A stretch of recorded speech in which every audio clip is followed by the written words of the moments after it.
अष्टवक्र उवाच श्रद्धस्व तात श्रद्धस्व नात्र मोहं कुरुष्व वो ज्ञानस्वरूप भगवान् आत्मा त्वं प्रकृते पर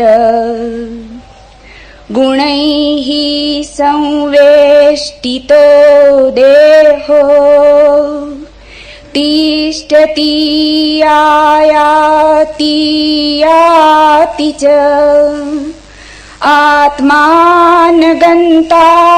न आगन्ता किं मेनं मनुषोचसि देहतिष्ठतु कल्पान्तं गच्छतु एव वा पुनः क्व वृद्धिः क्व च वा हानिः तव चिन्मात्ररूपिण त्वयि अनन्त महाम्बोधौ विश्ववीची स्वभावत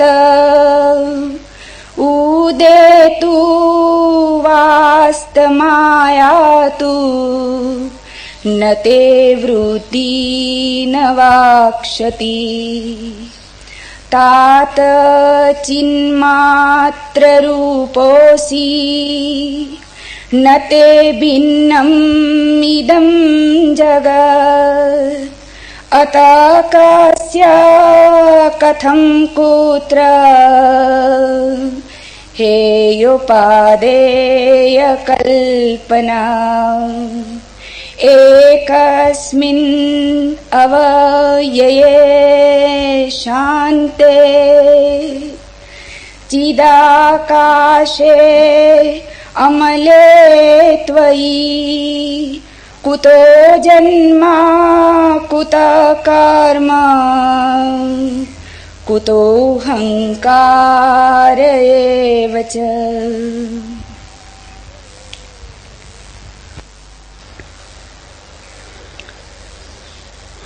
अल्बर्ट आइंस्टीन के पूर्व अस्तित्व को दो भागों में बांटकर देखने की परंपरा थी, काल और आकाश, टाइम और स्पेस। अल्बर्ट आइंस्टीन ने एक महाक्रांति की। उसने कहा काल और आकाश भिन्न भिन्न नहीं, एक ही सत्य के दो पहलू हैं। एक नया शब्द गढ़ा दोनों से मिलाकर, स्पेसियो टाइम, कालाकाश। इस संबंध में थोड़ी बात समझ लेनी जरूरी है, तो ये सूत्र समझने आसान हो जाएंगे। बहुत कठिन है ये बात ख्याल में ले लेनी कि समय और आकाश एक ही है। आइंस्टीन ने कहा कि समय आकाश की ही एक आयाम, एक दिशा है, एक डायमेंशन है। समय की तरफ से जो जगत को देखेंगे उनकी दृष्टि अलग होगी, और जो आकाश की तरफ से जगत को देखेंगे उनकी दृष्टि अलग होगी। समय की तरफ से जो जगत को देखेगा उसके लिए कर्म महत्वपूर्ण मालूम होगा, क्योंकि समय है गति, क्रिया है महत्वपूर्ण। जो आकाश की तरफ से जगत को देखेगा उसके लिए कर्म इत्यादि व्यर्थ है। आकाश है शून्य, वहां कोई गति नहीं। जो समय की तरफ से जगत को देखेगा उसके लिए जगत द्वैत, वस्तुतः अनेक मालूम होगा। मैं हूं, कल नहीं था, कल फिर नहीं हो जाऊंगा। मेरे मरने से तुम न मरोगे, न मेरे जन्म से तुम्हारा जन्म होगा। निश्चित ही मैं अलग, तुम अलग, वृक्ष अलग, पहाड़ पर्वत अलग, सब अलग अलग। समय में प्रत्येक चीज परिभाषित है, भिन्न भिन्न है। आकाश में सभी चीजें एक है, आकाश एक है। समय की धारा चीजों को खंडों में बांट देती, समय विभाजन का स्रोत है। इसलिए जिसने समय की तरफ से अस्तित्व को देखा वो देखेगा अनेक, जिसने आकाश की तरफ से देखेगा वो देखेगा एक। जिसने समय की तरफ से देखा वो सोचेगा भाषा में साधना की, सिद्धि की, चलना है, पहुंचना है, गंतव्य है कहीं, श्रम करना है, संकल्प करना है, चेष्टा करनी है, प्रयास करना है, तब कहीं पहुंच पाएंगे। जो आकाश की तरफ से देखेगा उसके लिए कहीं कोई गंतव्य नहीं। सिद्धि मनुष्य का स्वभाव है। आकाश तो यहां है, कहीं और नहीं। जाने को कहां है? तुम जहां हो वहीं आकाश है। आकाश तो बाहर भीतर सब में व्याप्त है। आकाश तो सदा से है, एक क्षण को भी खोया नहीं। समय में चलना हो सकता है, आकाश में कैसा चलना? कहीं भी रहो उसी आकाश में हो। तो आकाश में यात्रा का कोई उपाय नहीं, समय में यात्रा हो सकती है। इस बात को ख्याल में लेना। महावीर की परंपरा कहलाती है श्रमण। श्रमण का अर्थ होता है श्रम। श्रम करोगे तो पा सकोगे। बिना श्रम के परमात्मा नहीं पाया जा सकता, न सत्य पाया जा सकता। हिंदू परंपरा कहलाती है ब्राह्मण। उसका अर्थ है कि ब्रह्म तुम हो, पाने की कोई बात नहीं। जागना है, जानना है, हो तो तुम हो ही, स्वभाव से हो। ब्रह्म तो तुम्हारे भीतर बैठा ही हुआ है। ये आकाश की तरफ से देखना है। तुम चकित होगे, महावीर ने तो आत्मा को भी जो नाम दिया है वो है समय। इसलिए महावीर की समाधि का नाम है सामायिक। मैं तो एक जैन घर में पैदा हुआ, उस संप्रदाय का नाम है समैया। वो समय से बना शब्द है। महावीर तो कहते हैं समय में लीन हो जाओ तो ध्यान लग गया, सामायिक हो गई।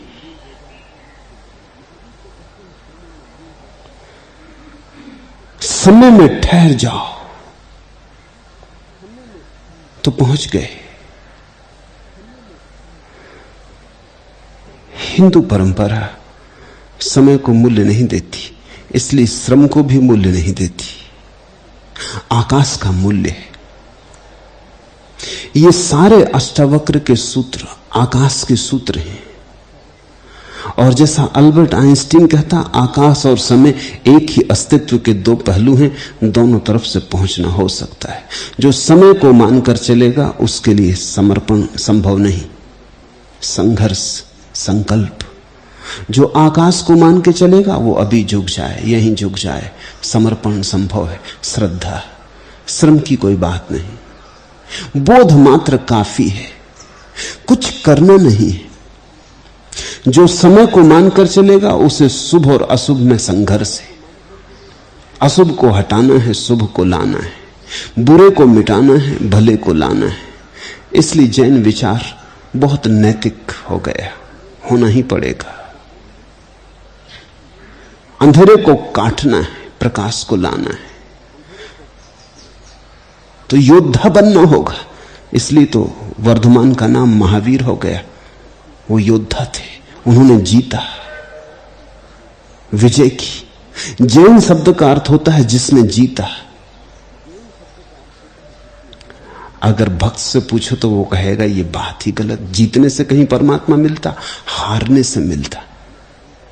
हारो, उसके सामने समर्पित हो जाओ, छोड़ो संघर्ष, हारते ही मिल जाता है।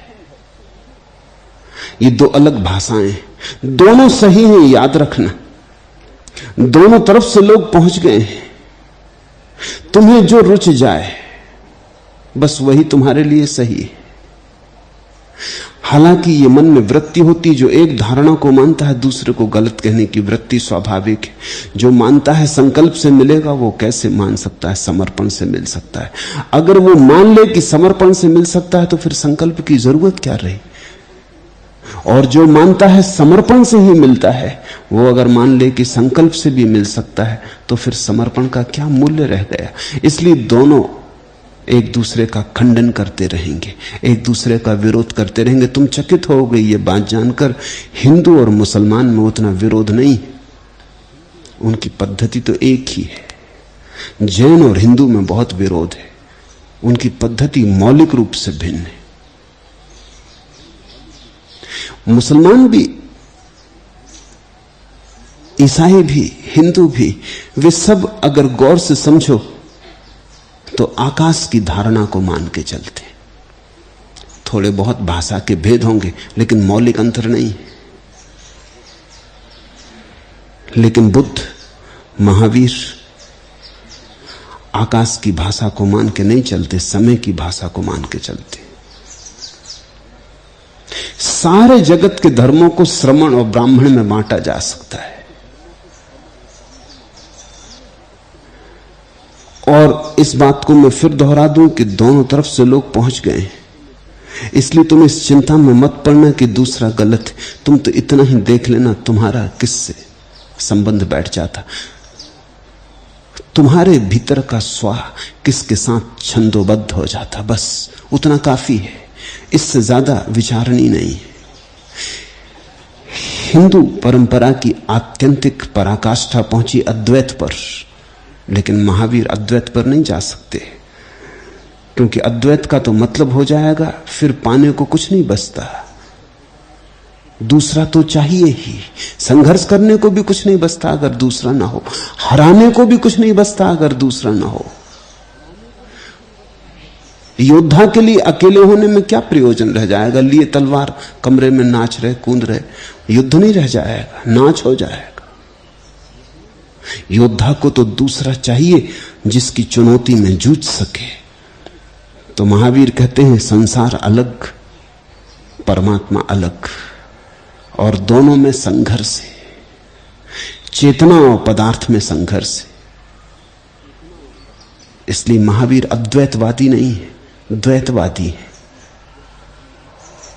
जीव और चेतना एक लोक, पदार्थ जड़ अलग दूसरा लोक, और दोनों में कभी कोई मिलना नहीं होता, दोनों भिन्न है। महावीर की ये धारणाएं तुम्हें अष्टावक्र को समझने में सहयोगी हो सकती। इनकी पृष्ठभूमि में अष्टावक्र साफ हो सकेंगे। अष्टावक्र की धारणा है अद्वैत की एक ही है, आकाश जैसा, उसी का सब खेल है। वही एक अनेक अनेक रूपों में प्रकट हो रहा है, वही तुम्हारे भीतर सदा से मौजूद है। तुम झपकी ले रहे हो, सो रहे हो, एक बात, आंख खोलते ही तुम उसे पालोगे। उसके पाने में और तुम्हारी स्थिति में इंच भर का फासला नहीं है जिसे यात्रा करनी हो। ऐसा ही समझो कि सूरज निकला है, तुम आंख बंद किए बैठे, रोशनी चारों तरफ झल रही लेकिन तुम अंधेरे में हो। तुमने पलक खोली, रोशनी से भर गए, कहीं जाना न था, रोशनी पलक पर ही विराजी थी, तुम्हारे पलक पर ही दस्तक दे रही थी। पलक खुली कि सब खुल गया, प्रकाश ही प्रकाश हो गया। सहज है सत्य की उपलब्धि, और समाधि श्रम साध्य नहीं, समाधि समर्पण साध्य है, श्रद्धा से है। महावीर और बुद्ध में तुम्हें बहुत तर्क मिलेगा, बारीक तर्क मिलेगा। महावीर में ऐसी कोई धारणा नहीं है जो तर्क से सिद्ध न होती हो। महावीर कोई ऐसी बात नहीं कहते जिसे तार्किक रूप से प्रमाणित न किया जा सके। इसलिए महावीर परमात्मा की बात ही नहीं करते, न बुद्ध करते। बुद्ध तो और एक कदम आगे गए, वो तो आत्मा की बात भी नहीं करते, क्योंकि उसे भी तर्क से सिद्ध करने का कोई उपाय नहीं। पश्चिम के एक बहुत बड़े विचारक लुडविग विटगेंस्टीन ने इस सदी की एक बड़ी महत्वपूर्ण किताब लिखी है। उस किताब का एक सूत्र है, जो कहा ना जा सके उसे भूल के कहना नहीं। जो वाणी में न आ सके उसे लाने की कोशिश भी मत करना, अन्यथा अन्याय होता है, अत्याचार होता है। विटगेंस्टीन ठीक महावीर और बुद्ध की परंपरा में पड़ता है, वही तर्क दृष्टि। महावीर ऐसी कोई बात नहीं कहते जिसको तर्क से सिद्ध न किया जा सके, इसलिए महावीर में काव्य बिल्कुल नहीं, क्योंकि कविता को कैसे सिद्ध करोगे? कविता सिद्ध थोड़ी होती। कोई उसकी मस्ती में आ जाए ना आए तो सिद्ध करने का कोई उपाय नहीं। और सिद्ध करने कविता को चलो तो मर जाती कविता। अगर कोई तुमसे पूछ ले इस कविता का अर्थ क्या, तो भूल के अर्थ मत बताना, क्योंकि अर्थ अगर बताने में लगे और विश्लेषण किया उसी में, तो कविता मर जाती। पकड़ में आ जाए, झलक में आ जाए एक तो ठीक, ना आए तो बात गई, फिर उसे पकड़ में लाने का उपाय नहीं। महावीर साफ सुथरे तर्कयुक्त थे, बुद्ध भी। श्रद्धा की कोई बात नहीं, मानने का कोई सवाल नहीं है। जो भी है वो जाना जा सकता है, इसलिए बुद्धि की मेधा की पूरी चेष्टा आवश्यक है। ब्राह्मण विचार में बुद्धि की चेष्टा ही बाधा है। तुम जब तक बुद्धि से चेष्टा करते रहोगे तब तक तुम्हारी चेष्टा ही तुम्हारा कारागृह बनी रहेगी, क्योंकि कुछ है जो बुद्धि से जाना जा सकता है, कुछ है जो बुद्धि से जाना नहीं जा सकता, क्योंकि कुछ बुद्धि के आगे है और कुछ बुद्धि के पीछे। एक बात तो तय है कि तुम बुद्धि के पीछे हो, तुम बुद्धि के आगे नहीं हो। तुम्हारे ही पीछे खड़े होने के कारण तो बुद्धि चलती, तो तुम्हें तो बुद्धि नहीं समझ सकती, पीछे लौट के तुम्हें कैसे समझेगी? तुम्हारे सहारे ही समझती, तो तुम्हारे बिना तो चल ही नहीं सकती। जैसे कि मैं हाथ में एक चमीटा ले लूं, तो चमीटे से मैं कोई भी चीज पकड़ सकता हूं, लेकिन उसी चमीटे से जिस हाथ ने चमीटे को पकड़ा है उसे थोड़ी पकड़ सकूंगा। उसकी पकड़ने की कोशिश में तो चमीटा भी गिर जाएगा, और मेरे हाथ में ना रहा तो चमीटा तो कुछ भी नहीं पकड़ सकता। बुद्धि भी तुम्हारे चैतन्य का हिस्सा है। चैतन्य के हाथ में चमीटा है, उससे तुम सब पकड़ लो, चैतन्य छूट जाएगा। चैतन्य को पकड़ना हो तो चमीटा छोड़ देना पड़े। चमीटे की अगर ज्यादा मोह रखा तो मुश्किल में पड़ोगे, फिर तुम सब समझ लोगे, अपने को नहीं समझ पाओगे। इसलिए विज्ञान सब समझे ले रहा है, सिर्फ स्वयं मनुष्य की स्वयंता को भूले जा रहा है। मनुष्य की अंतस चेतना भर पकड़ में नहीं आ रही और सब पकड़ में आया जा रहा है। विज्ञान महावीर और बुद्ध से बहुत राजी है। इस बात की बहुत संभावना है कि अगर वैज्ञानिक महावीर को पढ़ेंगे तो बड़े चकित होंगे, क्योंकि जो वो आज कह रहे हैं वो महावीर ने 2500 साल पहले कहा है। महावीर की पकड़ तर्क की बड़ी साफ और पैनी, लेकिन जो भूल वैज्ञानिक कर रहा है वो भूल महावीर ने नहीं की। इतना तो कहा कि जो जाना जा सकता है तर्क से जाना जा सकता है, और जो अतर्क है उसकी कोई बात नहीं की, लेकिन अपने साधकों को धीरे धीरे अतर्क की तरफ चुपचाप ले गए। उसकी कोई चर्चा नहीं चलाई, उसका कोई सिद्धांत नहीं बनाया, लेकिन वो जाना भी तर्क की गहन संघर्षणा के द्वारा। जब तर्क उस जगह पहुंच जाए किनारे पर जहां आगे पंख ना उड़ा सके, जब आगे कोई गति ना रह जाए और तर्क अपने आप से गिर जाए, पंख कट जाए तर्क के, तब जिसका तुम साक्षात करोगे। ब्राह्मण कहते हैं तो ये तर्क की इतनी दूर की यात्रा भी व्यर्थ है। अगर तर्क यहीं गिर जाए पहले कदम पर तो मंजिल यहीं आ जाती। ब्राह्मण शास्त्र कहता है कि जब तर्क गिरता है तभी मंजिल आ जाती। तुम कहते हो आखिर में गिराएंगे, तुम्हारी मर्जी, अभी गिरा दो तो अभी मंजिल आ जाती। ये तुम्हारी मौज, अगर तुम कुछ दिन तक इसको ढोना चाहते हो तो ढोते रहो। ऐसा नहीं है कि किसी खास जगह गिराने से मंजिल आती है, जहां तुम गिरा देते हो वहीं मंजिल आ जाती। गिराने से मंजिल आती, उस तर्क के गिराने का नाम श्रद्धा है। आज के सूत्र बड़े अनूठे हैं, बहुत ख्याल से समझने की बात है।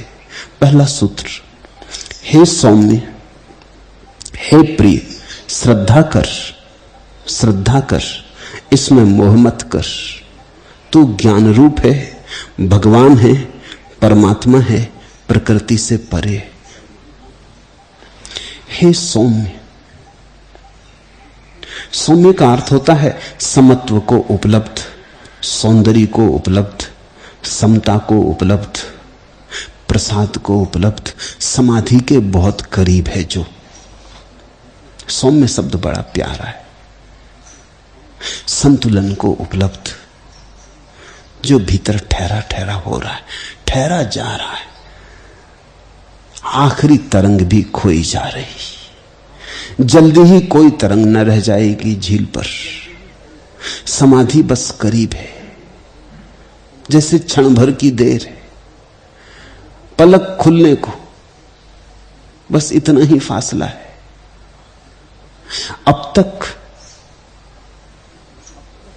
अष्टावक्र ने जनक के लिए इस शब्द का उपयोग न किया था, अब वे उपयोग करते।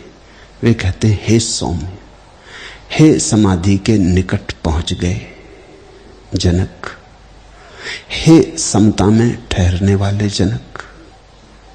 और जब कोई समता को उपलब्ध होता है तो सुंदर हो जाता है। सौंदर्य समता की ही छाया है।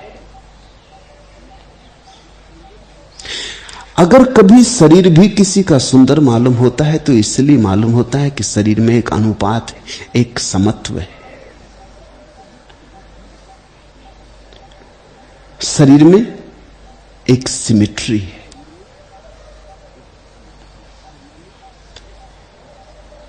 कोई अंग बहुत बड़ा, कोई अंग बहुत छोटा, ऐसा नहीं है। सब समतुल्य है, जैसा होना चाहिए वैसा है। सौंदर्य का यही अर्थ है कि सब चीजें ठीक ठीक अनुपात में हैं और एक दूसरे के साथ समस्वरता है। ऐसा मत सोचना तुम कि किसी सुंदर नाक को ले लो, किसी सुंदर आंख को ले लो, किसी सुंदर बालों को ले लो, सुंदर हाथों को ले लो और सबके जोर से तुम सुंदर स्त्री या सुंदर आदमी बना सकोगे। ऐसा मत सोचना, शायद उससे ज्यादा कुरूप कोई और चीज ही ना होगी। क्योंकि सौंदर्य न तो नाक में है, ना आंख में है, ना बाल में है। सौंदर्य तो समत्व में है। सौंदर्य तो समग्र की एक अनुपात व्यवस्था में है, छंदोबद्धता में। तुम बहुत सी सुंदर चीजों को इकट्ठा करके सौंदर्य को जन्मा ना सकोगे। सौंदर्य को स्मरण रखो, एक छंद है, लयबद्धता है, मात्रा मात्रा तुली है। तो शरीर का सौंदर्य होता है और फिर मन का भी सौंदर्य होता है और फिर आत्मा का सौंदर्य भी होता है। मन का सौंदर्य तब होता है जब किसी व्यक्ति में गुणों में एक समस्वरता होती, विरोधाभास नहीं होता, एक चीज दूसरी चीज की विपरीत नहीं होती, सब चीजें एक ही धारा में बहती, एक गहरी संगति और संगीत होता है। मन का सौंदर्य होता है जब मन एक ही दिशा में गतिमान होता है। ऐसा नहीं कि आधा हिस्सा पूरब जा रहा, आधा पश्चिम जा रहा, आधा यहीं पड़ा, कुछ कहीं जा रहा, कुछ कहीं जा रहा, कई घोड़ों पर सवार, ऐसा नहीं, अनेक नावों में सवार, ऐसा नहीं। एक ही यात्रा है, एक ही गंतव्य है और सारा चित्त एकजुट है।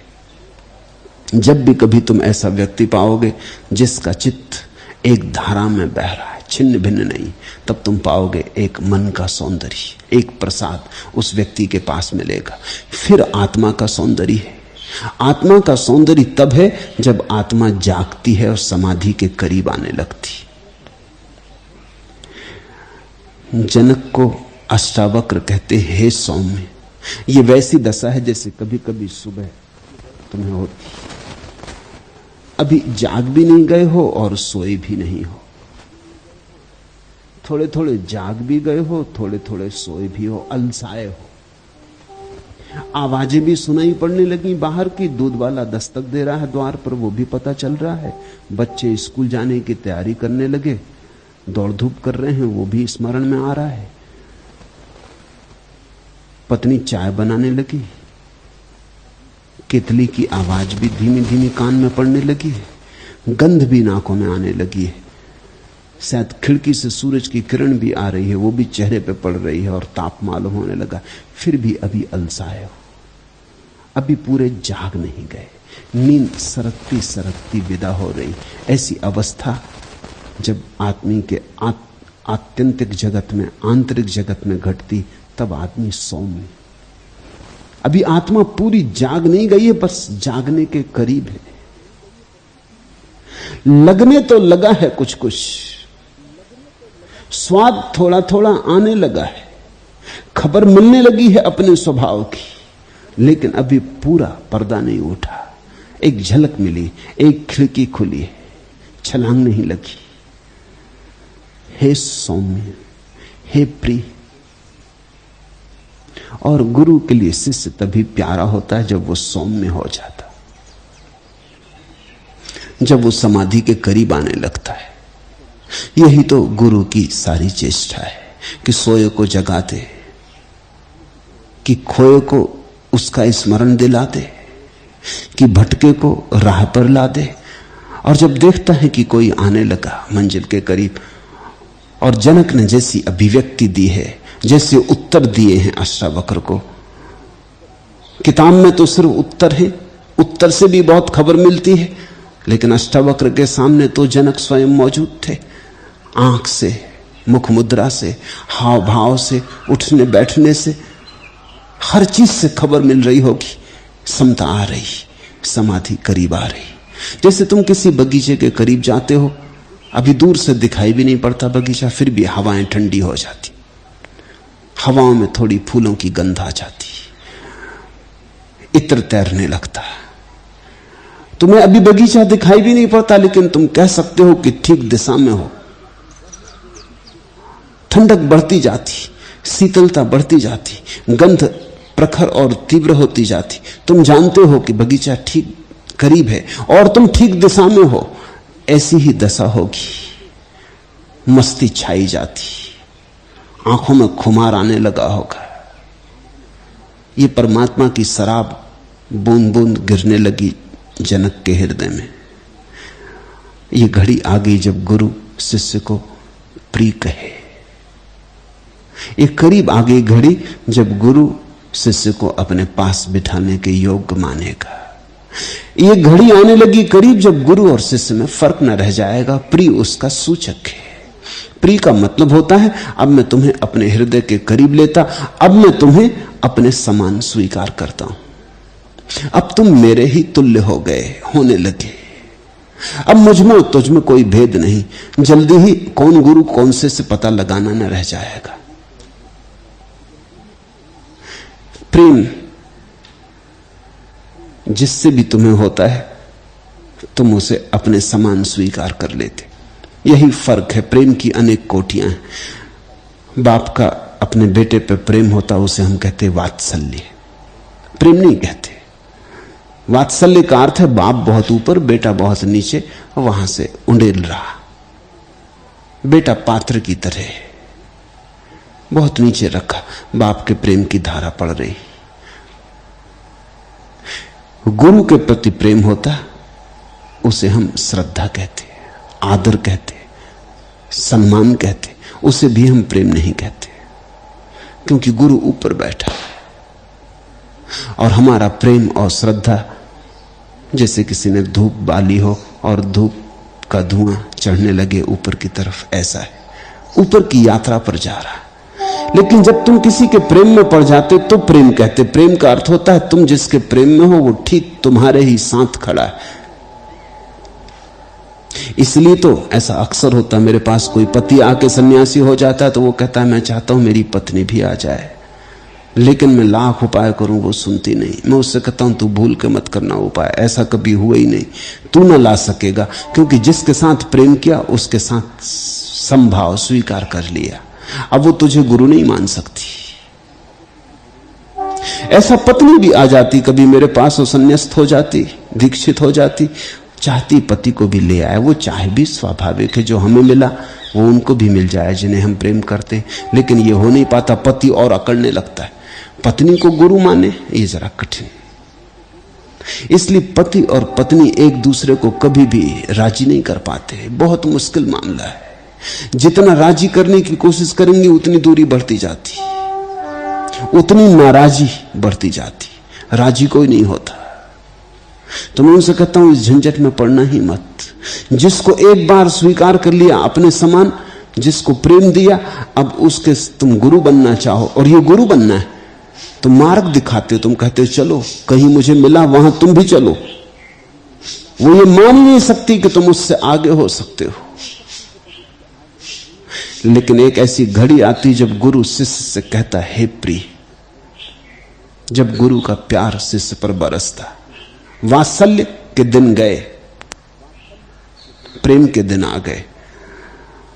अब गुरु अनुभव कर रहा है कि शिष्य उसी अवस्था में आया जाता है जिसके लिए चेष्टा चलती थी, गुरु की ही अवस्था को उपलब्ध हुआ जाता है। गुरु तभी तृप्त होता है जब शिष्य भी गुरु हो जाता है।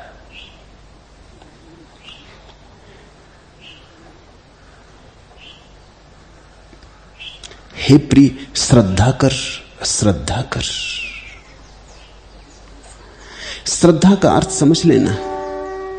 श्रद्धा का अर्थ विश्वास नहीं है, बिलीफ नहीं है,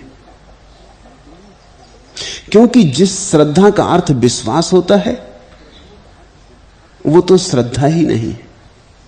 विश्वास का अर्थ होता है किसी धारणा में, किसी सिद्धांत में, किसी शास्त्र में भरोसा।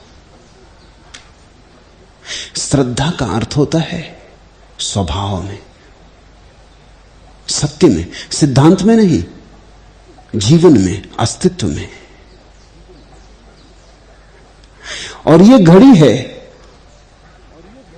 जब जनक जागने के करीब हो रहे हैं, अगर जरा भी संदेह पैदा हो जाए तो नींद फिर लग जाएगी। अगर जरा भी डर पकड़ जाए कि ये क्या हो रहा है, मैं तो सदा सोया रहा, सब ठीक चल रहा था, अब ये जागना और एक नया काम शुरू हो रहा है, और पता नहीं जागने से सुख मिलेगा नहीं मिलेगा, जागना उचित है या नहीं, ये जो घट रहा है ये इतना बड़ा है, इसके साथ जाऊं या लौट पड़ूं। वो अपना पुराना पहचानना परिचित लोक ठीक था, ये तो अनजान अपरिचित रास्ता आ गया, कोई नक्शा हाथ नहीं। श्रद्धा का अर्थ होता है जब अज्ञात तुम्हारे द्वार खटखटाए तो साथ चल पड़ना। विश्वास तो अज्ञात होते ही नहीं, विश्वास तो ज्ञात है। तुम हिंदू हो ये विश्वास, तुम मुसलमान हो ये विश्वास, तुम धार्मिक बनोगे तो श्रद्धा। विश्वास का अर्थ कुरान में विश्वास है इसलिए तुम मुसलमान हो, महावीर में विश्वास है इसलिए जैन हो। अभी जीवन में विश्वास नहीं आया, क्योंकि जीवन का विश्वास तो न महावीर से संबंधित है, न कुरान से, न बुद्ध से, न कृष्ण से। जीवन तो यहां घेरे हुए है तुम्हें, बाहर भीतर सब तरफ। और जीवन के पास कोई सिद्धांत नहीं है, कोई शास्त्र नहीं है। जीवन तो स्वयं ही अपना सिद्धांत है। ऐसा समझो कि एक आदमी यहां आके चिल्ला दे आग, आग लग गई, आग, अनेक लोग भाग खड़े होंगे, चाहे आग लगी हो चाहे ना लगी हो। उन्होंने शब्द पे भरोसा कर लिया। अब आग शब्द जला नहीं सकता, मैं लाख चिल्लाऊं आग आग आग, उससे तुम जलोगे नहीं, लेकिन अंगारा तुम्हारे हाथ पर रख दूं तो जलोगे। तो शब्द आग आग नहीं है, और परमात्मा का कोई सिद्धांत परमात्मा नहीं है, कोई शब्द परमात्मा नहीं है। जीवन के संबंध में जितनी धारणाएं हैं वो सब मनुष्य की भाषाएं हैं। अज्ञात को ज्ञात बनाने की चेष्टा है, किसी तरह अपरिभाषित को परिभाषा देने का उपाय है। नाम लगा दिया तो थोड़ी राहत मिलती कि चलो हमने जान लिया। अब परमात्मा इतनी बड़ी घटना है, किसने कब जाना, कौन जान सकता है? जानने का तो मतलब होगा परमात्मा को आर पार देख लिया। आर पार देखने का तो मतलब होगा उसकी सीमा है। जिसकी सीमा है वह परमात्मा नहीं, जो असीम है, जिसका पारावार नहीं, न प्रारंभ है न अंत है, तुम उसको पूरा पूरा कैसे जानोगे? कभी नहीं जानोगे। उसका रहस्य तो रहस्य ही रहेगा। विज्ञान कहता है हम दो शब्द मानते हैं, ज्ञात और अज्ञात, नोन और अननोन। विज्ञान कहता है ज्ञात वह है जो हमने जान लिया और अज्ञात वह है जो हम जान लेंगे। धर्म कहता है हम तीन शब्द मानते हैं, ज्ञात, अज्ञात और अज्ञेय। ज्ञात वह जो हमने जान लिया, अज्ञात वह हम जो जान लेंगे, अज्ञेय वह जो हम कभी नहीं जान पाएंगे। परमात्मा अज्ञेय है, उस अज्ञेय में श्रद्धा। सभी जानने पर समाप्त नहीं हो जाता, इस भाव का नाम श्रद्धा है। जो जान लिया वह तो क्षुद्र हो गया, जो अनजाना रह गया है वही विराट है। इस बात का नाम श्रद्धा है। अब तक श्रद्धा की बात नहीं उठाई थी अष्टावक्र ने, आज अचानक श्रद्धा की बात आ गई और एक बार नहीं दो बार दोहराते हैं, कहते हैं श्रद्धा कर, श्रद्धा कर। जब कोई छलांग लगाने को हो रहा है तो अतीत पकड़ता है, पूरा रोकता है। अतीत का बड़ा बल है, जन्मों जन्मों तक तुम जिसके साथ जिए हो उस आदत का बड़ा बल है। वो आदत खींचती है जंजीर की तरह। वो कहती कहां जाते, किस अनजान रास्ते पे जाते, भटक जाओगे, जाने परिचित में चलो, ऐसे रास्ते से मत उतरो। ये जो राजमार्ग है इस पर ही चलो। सभी इस पर चलते रहे हैं। हिंदू हो तो हिंदू रहो, मुसलमान हो तो मुसलमान रहो, कुरान पढ़ते रहे तो कुरान पढ़ते रहो, गीता दोहराते रहे तो गीता दोहराते रहो।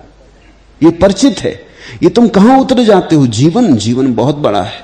अस्तित्व, अस्तित्व विराट है। तुम बहुत छोटे हो, बूंद की तरह खो जाओगे सागर में, पता भी ना चलेगा, लौट भी ना सकोगे। फिर संभल जाओ। अतीत पूरे जोर से खींचता। इस घड़ी को सामने खड़ा देखकर अष्टावक्र कहने लगे श्रद्धत्व स्व, श्रद्धा कर, श्रद्धा कर। तात श्रद्धत्व स्व नात्र मोहम कुरुस्व भो। हे प्रिय, हे सौम्य, श्रद्धा की घड़ी आ गई। श्रद्धा कर और मोह मत कर। मोह होता अतीत का और श्रद्धा होती भविष्य की। मोह होता उससे जिसके साथ हम रहे, श्रद्धा होती उसकी जिसके साथ हम कभी नहीं रहे। मोह तो कायर को भी होता, श्रद्धा केवल साहसी को होती। मोह तो अज्ञानी को भी होता, श्रद्धा तो सिर्फ ज्ञान के खोजी को होती। तुम कहते हो मैं हिंदू हूं, ये तुम्हारा मोह है या तुम्हारी श्रद्धा? फर्क करना, समझने की कोशिश करना। अगर तुम हिंदू घर में पैदा ना हुए होते, बचपन से ही तुम्हें मुसलमान घर में रखा गया होता, तो तुम मुसलमान होते। और मुसलमान होने में तुम्हारा इतना ही मोह होता जितना भी हिंदू होने में। अगर हिंदू मुस्लिम दंगा होता तो तुम मुसलमान की तरफ से लड़ते, हिंदू की तरफ से नहीं। अभी तुम हिंदू की तरफ से लड़ोगे, लेकिन क्या तुमको पक्का है कि तुम हिंदू घर में पैदा हुए थे, मुसलमान घर में पैदा न होते और हिंदू घर में रख दिए गए हो? कौन जाने। ये विश्वास है, मोह विश्वास है। मोह के कोई आधार नहीं है। मोह का तो सिर्फ संस्कार है, बार बार दोहराया गया तो मोह बन गया। तुम्हें पक्का पता नहीं है। इस मोह में आदत तो है, लेकिन इस मोह में कोई बोध नहीं। श्रद्धा बड़ी बोधपूर्वक होती। श्रद्धा का अर्थ है जो हो चुका हो चुका, जो जा चुका जा चुका। मैं तैयार हूं उसके लिए जो होना चाहिए। संभव के लिए मेरे द्वार खुले और मैं संभावना का सूत्र पकड़ के बढ़ूंगा। जहां ले जाए परमात्मा, जो दिखाए, जो कराए। खोना हो तो खो जाऊंगा, वो खोना भला। श्रद्धा के साथ, मोह के साथ बने रहने में कुछ सार नहीं। रह के तो देख लिया मोह के साथ बहुत, क्या मिला? कभी हिसाब भी तो लगाओ। कितने विश्वासों से भरे हो, क्या मिला?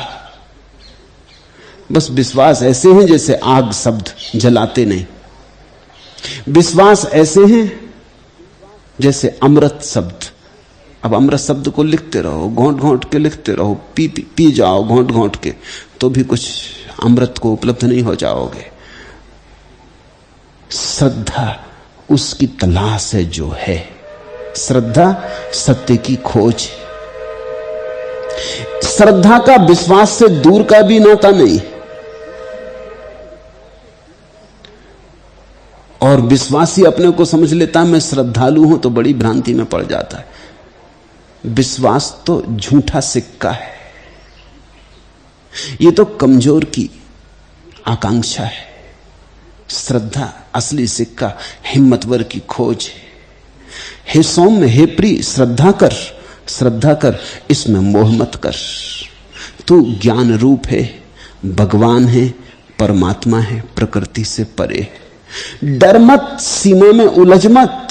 जो बीत गया उस सीमा को अपनी सीमा मत मान। समझे? तुमने अब तक जाना तो अपने को मनुष्य है। मनुष्य भी पूरा कहां?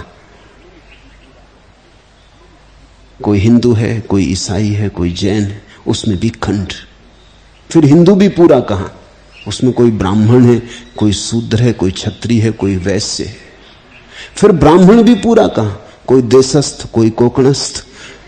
फिर ऐसा कटता जाता, कटता जाता। फिर उसमें भी स्त्री पुरुष, फिर उसमें भी गरीब अमीर, फिर उसमें भी सुंदर कुरूप, फिर उसमें भी जवान बूढ़ा।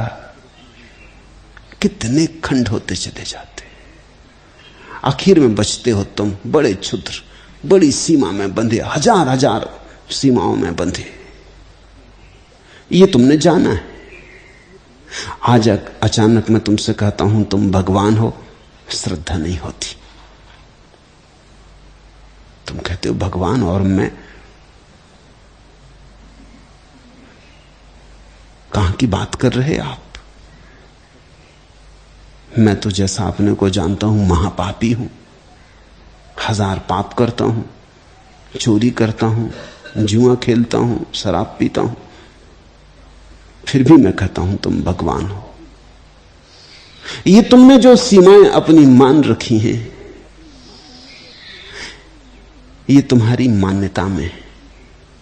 और जिस दिन तुम हिम्मत करके इन सीमाओं के ऊपर सिर उठाओगे, अचानक तुम पाओगे कि सब सीमाएं गिर गई। तुम्हारा वास्तविक स्वरूप असीम है। जब जागने की घड़ी आती, तब गुरु को बड़े जोर से यह तुमसे कहना पड़ता है कि तुम भगवान हो, क्योंकि सीमाएं पुरानी हैं, उनके संस्कार लंबे हैं, अति प्राचीन हैं, और ये जो नई किरण उतर रही बड़ी नई और बड़ी कोमल है। अगर अतीत से मोह पकड़ लिया और कहा कि मैं तो पापी हूं, मैंने तो कैसे कैसे पाप किए। मेरे पास कोई आता, वो कहता है मैं सन्यास के योग्य नहीं। मैं कहता हूं तुम फिक्र छोड़ो, मैं तुम्हें योग्य मानता हूं, तुम मेरी सुनो। वो कहता है कि नहीं, आप कुछ भी कहें, मैं सन्यास के योग्य नहीं, मैं तो सिगरेट पीता हूं। कब पियो भी, अगर सन्यास ऐसा छोटा मोटा हो कि सिगरेट पीने से खराब हो जाए तो 2 कौड़ी का है, उसका कोई मूल्य ही नहीं। ये भी कोई सन्यास हुआ कि सिगरेट पी ली तो खत्म हो गया। अगर सन्यास में कुछ बल है तो सिगरेट जाएगी, सिगरेट के बल से सन्यास रोकोगे? कोई आ जाता, वो कहता मैं शराब पीता हूं। मैं कहता हूं तू फिक्र छोड़, पी, हम कुछ बड़ी शराब तुझे देते। अब देखें कौन जीतता। जब भी अतीत और भविष्य में संघर्ष हो, भविष्य की सुनना, क्योंकि भविष्य है जो होना है, अतीत तो वो है जो हो चुका, अतीत तो वो है जो मर चुका, राख है। अब अंगार वहां नहीं रहा, अब वहां से तो सब जीवन हट गया। अब तो पिटी पिटाई लकीर रह गई जिस पे तुम चले थे, कभी उड़ती धूल रह गई, कारवां तो निकल गया। अतीत की मत सुनना, अतीत की सुनने की वृत्ति होती, क्योंकि उसे हम जानते हैं। हमारी हालत करीब करीब ऐसी है जैसे कोई आदमी कार चलाता हो और आगे देखते ही ना हो, वो जो रियर व्यू मिरर लगा होता बगल में, बस उसी में देख के कार चलाता हो, पीछे की तरफ देखता हो और आगे देखता ही ना हो, उसके जीवन में दुर्घटना ना होगी तो क्या होगा।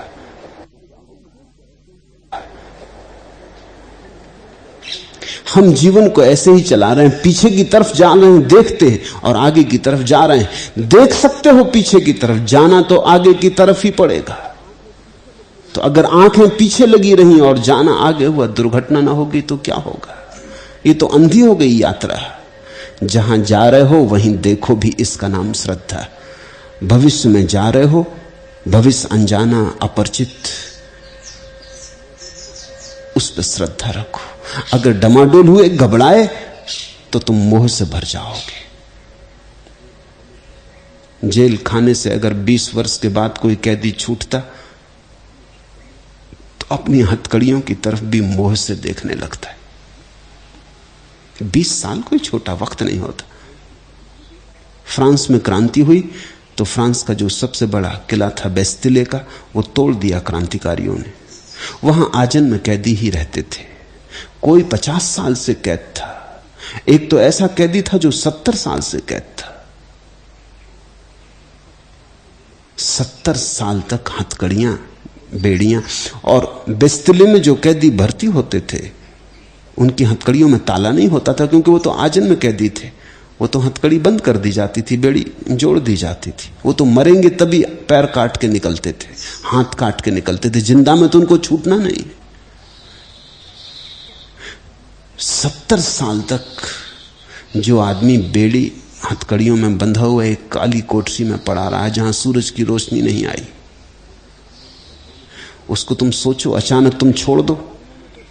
क्रांतिकारियों ने तो सोचा हम बड़ी कृपा कर रहे हैं, उन्होंने बेस्तिले का किला तोड़ दिया और सारे कैदियों को, कोई 3-4 हजार कैदी थे, सबको मुक्त कर दिया। वो तो समझे कि हम बड़े मुक्ति वाहक होकर आए, कल्याण करने आए, कैदी हमसे प्रसन्न होंगे। लेकिन कैदी प्रसन्न ना हुए और कैदियों ने कहा हमें ये पसंद नहीं, हम बिल्कुल ठीक है, हम जैसे ही ठीक है।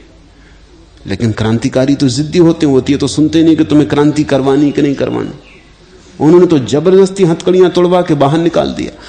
रात चकित हुए, आधी रात होते होते आधे कैदी वापस लौट आए और उन्होंने कहा हमें नींद भी नहीं आ सकती बिना हमारी हथकड़ियों के।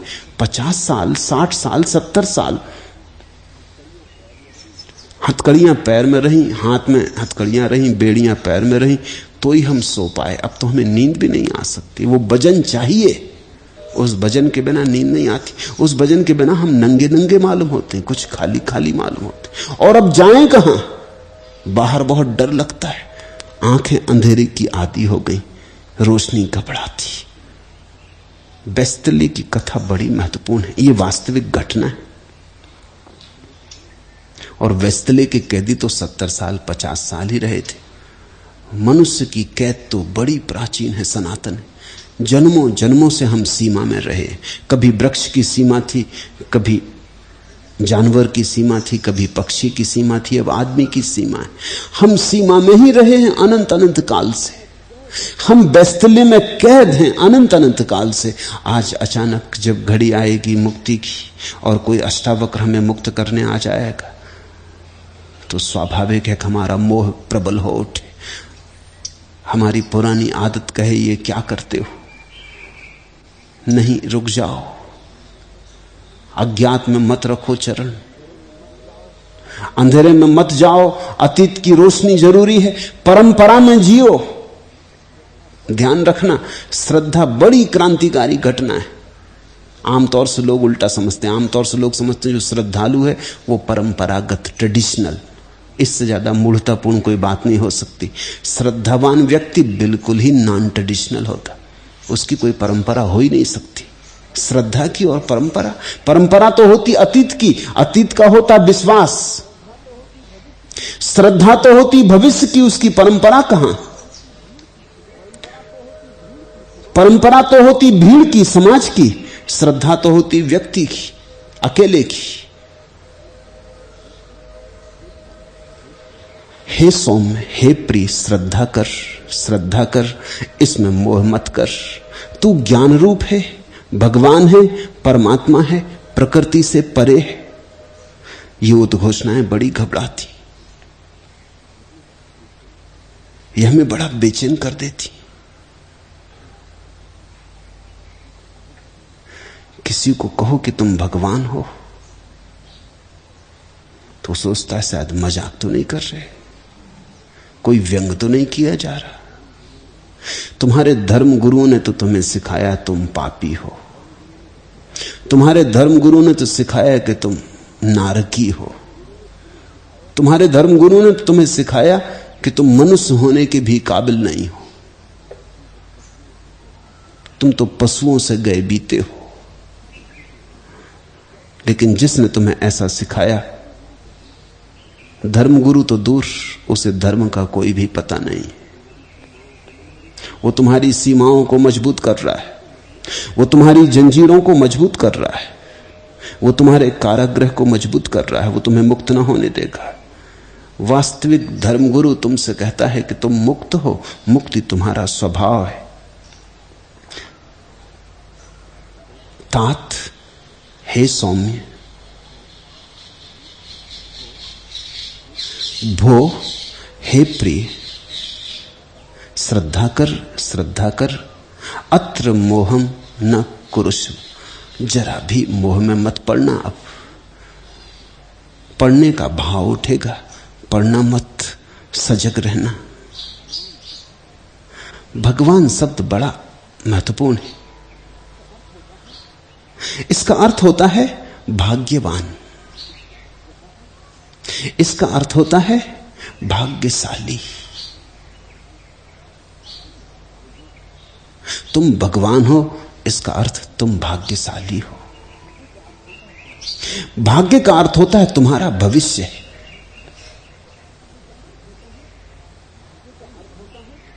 भाग्य का अर्थ होता है तुम वहीं समाप्त नहीं जहां तुम हो, तुम्हारा भविष्य है। एक पत्थर है, एक कंकड़ है, उसका कोई भविष्य नहीं। कंकड़ भगवान नहीं, वो कंकड़ ही रहेगा। उसी के पास एक बीज पड़ा है, बीज भगवान है, उसका भविष्य। कंकड़ को, बीज को, दोनों को मिट्टी में डाल दो, थोड़े दिन बाद कंकड़ तो कंकड़ ही रहेगा, बीज उमग आएगा, पौधा बन जाएगा। बीज का भविष्य, जहां भविष्य वहीं भगवान छिपा है। भाग्य का अर्थ होता है तुम भविष्य के मालिक हो। अतीत पर तुम समाप्त नहीं हो गए हो, जो हुआ है उस पर तुम चुक नहीं गए हो, अभी बहुत कुछ होने को है। यह मतलब होता है भगवान का। भगवान का अर्थ होता है समाप्त मत समझ लेना, पूर्ण विराम नहीं आ गया है, अभी कथा आगे जारी रहेगी। सच तो यह है कि कथा कभी समाप्त नहीं होगी। भगवान का अर्थ है तुम कुछ भी हो जाओ, सदा होने को शेष रहेगा, संभावना बनी ही रहेगी, बीज फूटता ही रहेगा, वृक्ष बड़ा होता ही रहेगा, फूल लगते ही रहेंगे, फूल पर फूल, फूल पर फूल लगते रहेंगे, कमल पर कमल खिलते चले जाएंगे, जिनका कोई अंत नहीं। अंतहीन है तुम्हारी संभावना, तुम्हारा भविष्य विस्तीर्ण है। भगवान शब्द का अर्थ समझो। ईसाइयों और मुसलमानों के कारण भगवान शब्द का अर्थ बड़ा ओछा हो गया। उसका अर्थ हो गया जिसने दुनिया को बनाया। निश्चित ही जनक ने दुनिया को नहीं बनाया है। तो अष्टावक्र का भगवान का यह अर्थ तो हो ही नहीं सकता कि जिसने दुनिया को बनाया।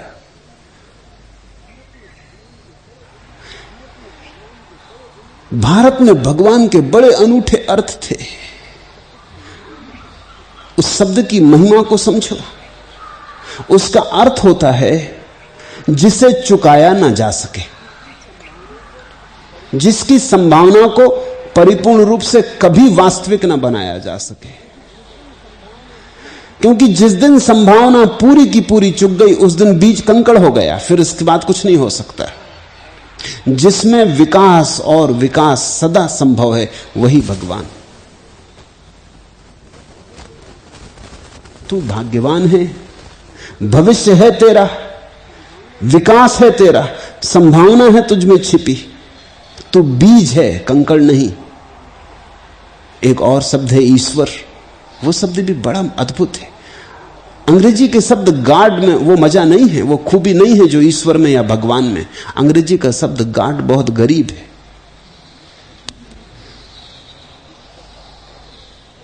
ईश्वर का अर्थ होता है ऐश्वर्य है जिसका, आनंद है जिसका, सच्चिदानंद की संपदा है जिसकी। ऐश्वर्य से बनता ईश्वर, जो महा ऐश्वर्य को लिए छिपा बैठा है तुम्हारे भीतर, कि प्रकट होगा तो उसके साम्राज्य की कोई सीमा ना होगी। उसका साम्राज्य विराट है। ऐसे तुम ईश्वर हो। ऐश्वर्य तुम्हारा स्वभाव है। भिखारी तुम बन गए ये तुम्हारी भूल है। ऐश्वर्य तुम्हारा स्वभाव है। भिखमंगे तुम बन गए हो क्योंकि अतीत से तुमने संबंध जोड़ लिया। भगवान तुम हो जाओगे अगर भविष्य से संबंध जोड़ लो। सतत गतिमान, सतत प्रवाहमान जो है वही भगवान है। अगर तुम बढ़ रहे हो तो भगवान है, अगर रुक गए तो तुम पत्थर हो गए। लेकिन तुमने भगवान की पत्थर की मूर्तियां बना रखी।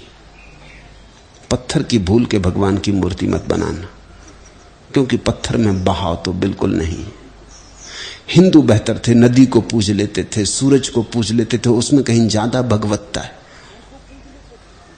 झाड़ को पूज लेते थे, उसमें कहीं ज्यादा भगवत्ता है। तुम जरा फर्क समझना। झाड़ कम से कम बढ़ता तो, गतिमान तो है, नदी बहती तो, प्रवाहमान तो है, सूरज निकलता तो, उगता तो, बढ़ता तो, वृद्धिमान तो है। तुमने बना ली संगमरमर की मूर्ति, वो मुर्दा है, उसमें कहीं कोई गति नहीं। तुमने कंकड़ों की मूर्तियां बना ली, बीज की मूर्ति बनानी थी। जब पश्चिम से पहली दफा लोग आए और उन्होंने हिंदुओं को देखा कि वृक्षों की पूजा कर रहे हैं, उन्होंने कहा अरे बड़े अविकसित, असभ्य। उन्हें समझ में नहीं आ सका। हिंदुओं को समझने के लिए बड़ी गहराई चाहिए, क्योंकि हिंदू हजारों साल से जीवन की आत्यंत के गहराई में डुबकी लगाते रहे। मैं एक ट्रेन में सवार था। प्रयाग के पास से जब ट्रेन गंगा के ऊपर से गुजरने लगी तो ग्रामीण जो डब्बे में बैठे थे पैसे फेंकने लगे। एक पढ़े लिखे सज्जन बैठे थे। पीछे पता चला कि बनारस हिंदू विश्वविद्यालय में प्रोफेसर है। मुझसे बोले कि क्या गंवारपन है, ये मूढ़ गंगा में पैसे फेंक रहे हैं, इससे क्या सार है। मैंने उनसे कहा ऊपर से तो दिखता कि ये मूढ़ हैं, और शायद ये मूढ़ हैं भी और इनको कुछ पता भी नहीं है गंगा में पैसा फेंकना। लेकिन थोड़ा गहरे झांकने की, थोड़ी सहानुभूति से झांकने की कोशिश करो। गंगा प्रवाहमान है, बहती हिमालय से महासागर तक, कहीं रुकती नहीं, कहीं ठहरती नहीं। हिंदुओं ने अपने सारे तीर्थ गंगा के किनारे बनाए या नदियों के किनारे बनाए। वो प्रवाह के प्रतीक है, वो जीवंतता के प्रतीक है। ये जो गंगा में पैसा फेंक रहे हैं, फेंकने वाला ठीक कर रहा है ये मैं नहीं कह रहा, लेकिन इसमें भीतर कहीं कुछ राज तो छिपा है। इसे चाहे भूल भी गया हो, लेकिन जिसने पहली दफा गंगा में पैसा फेंका होगा वो ये कह रहा है कि मेरा सब धन तुच्छ है तेरे प्रवाह के सामने। इसका मूल्य तो समझो। मेरा धन तो मुर्दा है, तेरा धन ज्यादा बड़ा है।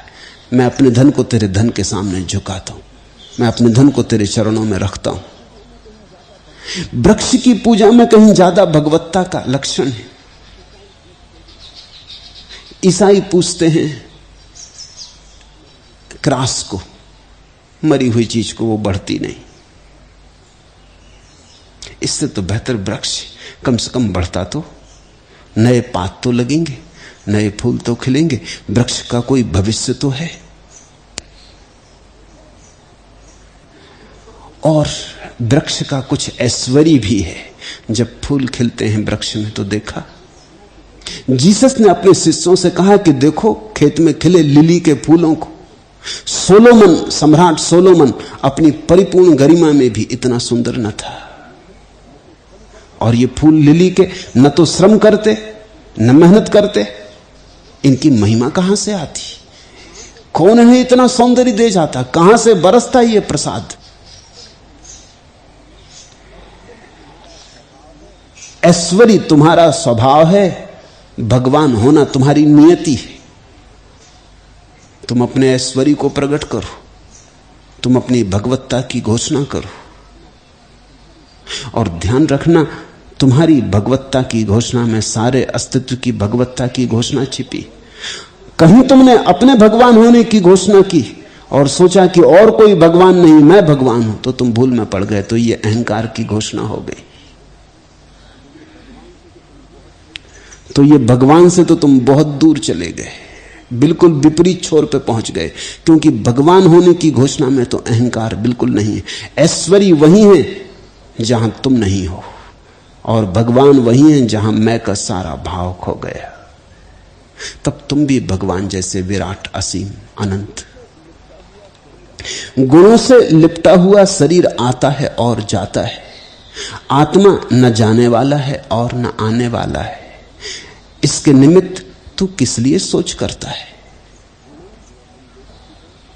गुणै संवेष्टितो देहा तिष्ठति आयाति याति चा। आत्मा न गंता किमेन मनु सोचसी। गुणों से लिपटा हुआ शरीर आता और जाता। ऐसा समझो कि तुम एक घड़ा बाजार से खरीद कर आए, तो घड़े के भीतर आकाश है, घटाकाश, थोड़ा सा आकाश घड़े के भीतर है। जब तुम घर की तरफ चल पड़े तो घड़ा तो तुम्हारे साथ आता है। क्या तुम सोचते हो घड़े के भीतर का आकाश वही रहता? आकाश बदलता रहता। आकाश तो अपनी जगह है, कहीं आता जाता नहीं। तुम्हारा घड़ा तुम खींच के घर ले आते हो, वही आकाश नहीं आता घड़े में जो तुमने बाजार में खरीदा था तब था। वो आकाश तो वही रह गया। आकाश तो अपनी जगह है। तुम घड़े को ले आए घर, भीतर की खाली जगह तो न आती न जाती कहीं। आत्मा आकाश जैसी है। शरीर का गुणधर्म है, शरीर तो घड़ा है, मिट्टी का घड़ा है। तुम गए, तुम चले, शरीर चलता, तुम्हारी आत्मा नहीं चलती। ऐसा ही समझो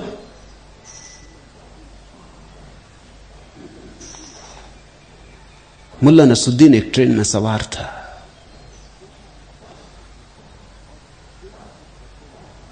और तेजी से डब्बे में चल रहा था। किसी ने पूछा कि नसरुद्दीन मामला क्या है? उसने कहा मुझे जल्दी पहुंचना। पसीने से लथपथ हो रहा था। अब ट्रेन का डब्बा भागा जा रहा है, तुम उसमें चलो या बैठो कोई फर्क नहीं पड़ता। और जब ट्रेन चलती है तो तुम्हारे चलने का कोई प्रयोजन ही नहीं है। तुम थोड़ी चलते हो, ट्रेन चलती, तुम बैठे रहते, तुम तो वही के वही होते। तुम्हारा शरीर जब चलता है तब भी तुम वही के वही होते हो। भीतर कुछ भी नहीं चलता। भीतर का शून्य आकाश वैसा का वैसा, वही का वही। तुम यहां से उठे वहां बैठ गए, वहां से उठे कहीं और बैठ गए। गरीब थे अमीर हो गए, कुछ न थे राष्ट्रपति हो गए, जमीन पे बैठे थे, सिंहासन पे बैठ गए, लेकिन तुम्हारे भीतर जो छिपा है वो तो कहीं आता जाता नहीं। उसे पहचानो।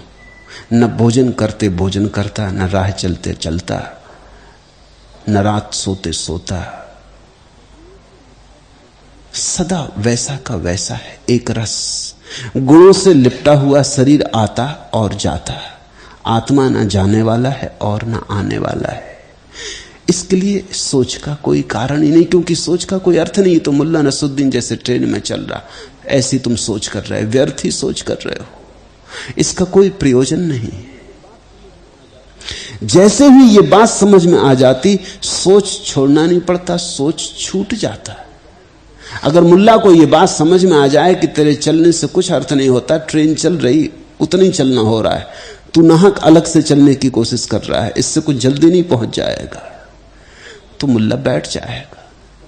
समझ में आ जाए, बस बात समझ की है, कृत्य की नहीं है, सिर्फ बोध की है।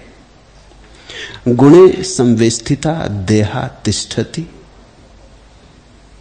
गुणों से लिपटा हुआ शरीर निश्चित आता जाता, जन्मता, बचपन, जवानी, बुढ़ापा, बीमारी, स्वास्थ्य, हजार घटनाएं घटती, लेकिन भीतर जो छिपा है घड़े के, वह तो वैसा का वैसा। तुमने देखा, मिट्टी का घड़ा खरीद लाओ, उस पे सोने की परत चढ़ा दो, हीरे जवाहरात लगा दो, मगर भीतर का खालीपन तो वैसा का वैसा। सोने के घड़े के भीतर तुम सोचते हो किसी और तरह का आकाश होता है, मिट्टी के घड़े के से भिन्न होता है। भीतर का सूनापन, भीतर का खालीपन सोने के घड़े में हो कि मिट्टी के घड़े में एक जैसा है। तो कुरूप देह हो कि सुंदर, क्या फर्क पड़ता है? देह ही ऊपर कुरूप और सुंदर होती। खूब आविष्ठित गहनों से हो कि नग्न खड़ी हो, कोई फर्क नहीं पड़ता। आत्मा न गंता न आगंता, किम एनम अनुसोचसी। फिर सोच क्या, जब कुछ होता ही नहीं अंतर के जगत में, कुछ कभी हुआ ही नहीं, जैसा है वैसा ही है सब वहां। अंतस्तंभ पर, आखिरी केंद्र पर न कोई गति है, न कोई खोना, न कोई बढ़ना, न कुछ होना। आकाश जैसा है, कभी बादल घिरते, वर्षा होती, फिर बादल चले जाते, कभी खुला आकाश होता, कभी मेघाच्छादित होता, रात आती अंधेरा हो जाता, दिन आता प्रकाश फैल जाता, लेकिन आकाश वैसा का वैसा। ये आकाश की दृष्टि है। इसे तुम समय की दृष्टि से मत मेल बिठाना, अन्यथा मुश्किल पड़ेगी। समय की दृष्टि कहती तुमने बुरे कर्म किए, उनको ठीक करो, पाप किए उनको सुधारो, तुमने चोरी की दान करो, तुमने किसी को दुख दिया सेवा करो। समय की दृष्टि कहती है कर्म को बदलो, आकाश की दृष्टि कहती है साक्षी को पहचानो। कर्म का कुछ लेना देना नहीं, कर्म तो स्वप्नवत है। देह चाहे कल्प के अंत तक रहे, चाहे वह अभी चली जाए, तुम चैतन्य रूप वाले की कहां वृद्धि है कहां नाश है। क्वा वृद्धि क्वा चवा हानिस्तव चिन्ह मात्र रूपीणा। तुम तो चैतन्य मात्र हो, तुम्हारी कोई वृद्धि नहीं, कोई ह्रास नहीं। तुम अनंत महासमुद्र में विश्वरूप तरंग अपने स्वभाव से उदय और अस्त को प्राप्त होती है, परंतु तेरी न वृद्धि है और न नाश है। जो हो रहा है वो प्रकृति के स्वभाव से हो रहा। भूख लगती, तृप्ति होती, जवानी आती, वासना जगती, बुढ़ापा आता, वासना तिरोहित हो जाती। न तो तुम्हारी वासना है और न तुम्हारा ब्रह्मचर्य है। ये आकाश की दृष्टि है। कभी तुम चोर बनते, कभी साधु बन जाते, ये सब प्रकृति से हो रहा है। इसमें कुछ करने जैसा नहीं, कुछ छोड़ने जैसा नहीं, कुछ चुनाव नहीं करना है। कृष्णमूर्ति जिसे चॉइसलेस अवेयरनेस कहते हैं, चुनाव रहित निर्विकल्प बोध मात्र। त्वयि अनंत महाबोधो विश्व बीच स्वभावता। इस संसार सागर में जो लहरें उठ रही हैं वो संसार का स्वभाव है। उदेतु वास्त मायातु न ते वृद्धि न क्षति। न तो तेरी क्षति है न तेरी वृद्धि है। ये अपने से हो रहा है, इसे होने दे। ये नाच चल रहा है, इसे चलने दे, तू देखता रहे। हे तात, तू चैतन्य रूप है, तेरा यह जगत तुझसे भिन्न नहीं है।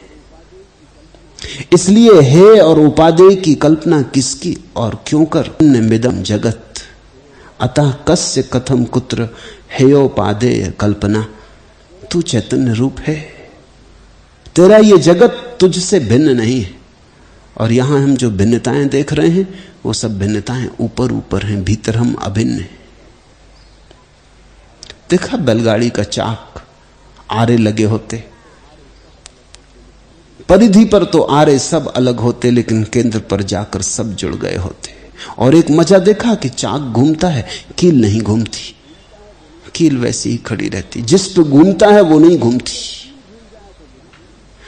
अगर कील घूम जाए तो चाक गिर जाए, कील को नहीं घूमना है। ये जो सारा जगत गतिमान है परमात्मा के शून्य ठहरे होने पर। ये तुम्हारा जो शरीर चल रहा है तुम्हारे आत्मा की कील पर जो ठहरी हुई है। ये जो शरीर का चाक चलता है, बचपन, जवानी, बुढ़ापा, सुख दुख, हार जीत, सफलता असफलता, मान अपमान, ये चाक घूमता रहता है, इसके आरे घूमते रहते। लेकिन तुम्हारी कील खड़ी है, उस कील को पहचान लेना, समाधिस्थ हो जाना है। और यहां कोई भी भिन्न नहीं है। फर्क देखना, महावीर कहते हैं स्वयं के और जगत के भेद को जान लेना ज्ञान है। इसलिए महावीर का शास्त्र कहलाता भेद विज्ञान। ठीक ठीक जान लेना कि पदार्थ मैं नहीं हूं, वो जो बाहर है वो मैं नहीं हूं, वो जो जगत है वो मैं नहीं हूं। अलग हो जाना, भेद विज्ञान। तुम चकित हो गई ये जानकर कि महावीर की भाषा में योग का अर्थ ही अलग है। महावीर कहते हैं अयोग को उपलब्ध होना है, योग को नहीं। इसलिए जो परम अवस्था है उसको कहते हैं अयोग केवली। निश्चित ही महावीर किसी और ही भाषा का उपयोग कर रहे हैं। पतंजलि कहते हैं योग को उपलब्ध होना है, योग यानी दो मिल जाएं। और महावीर कहते हैं अयोग को उपलब्ध होना है कि दो अलग हो जाएं। पतंजलि विवाह के लिए चेष्टा कर रहे हैं, महावीर तलाक के लिए। दो टूट जाएं, अलग अलग हो जाएं। जहां दो टूट गए, जहां जान लिया शरीर और मैं अलग, संसार और मैं अलग, वही ज्ञान है।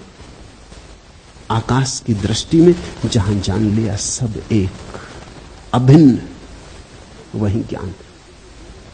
इसलिए बड़ी कठिनाई होती। जो लोग जैन शास्त्र के आदी हैं उनको अष्टावक्र समझना मुश्किल हो जाता है, क्योंकि बड़ी उल्टी बातें। जो लोग अष्टावक्र के आदी हैं उनको जैन शास्त्र समझना मुश्किल हो जाता है। पारिभाषिक शब्दावली है। अब हिंदुओं के लिए योग से बड़ा कोई शब्द नहीं है। योग बड़ा मूल्यवान शब्द है, महिमावान शब्द। महावीर के लिए योग ही पाप है, भोग तो पाप है ही। महावीर तो कहते हैं भोग ही इसलिए चल रहा है कि योग है, तुम जुड़े हो इसलिए भोग चल रहा है। जोड़ को तोड़ दो, वो जो आइडेंटिटी है, जोड़ है, उसको तोड़ दो, उखाड़ दो, अलग हो जाओ, बिल्कुल अलग हो जाओ।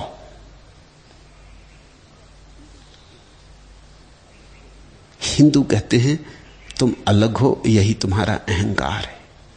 तुम जुड़ जाओ, तुम इस विराट के साथ एक हो जाओ।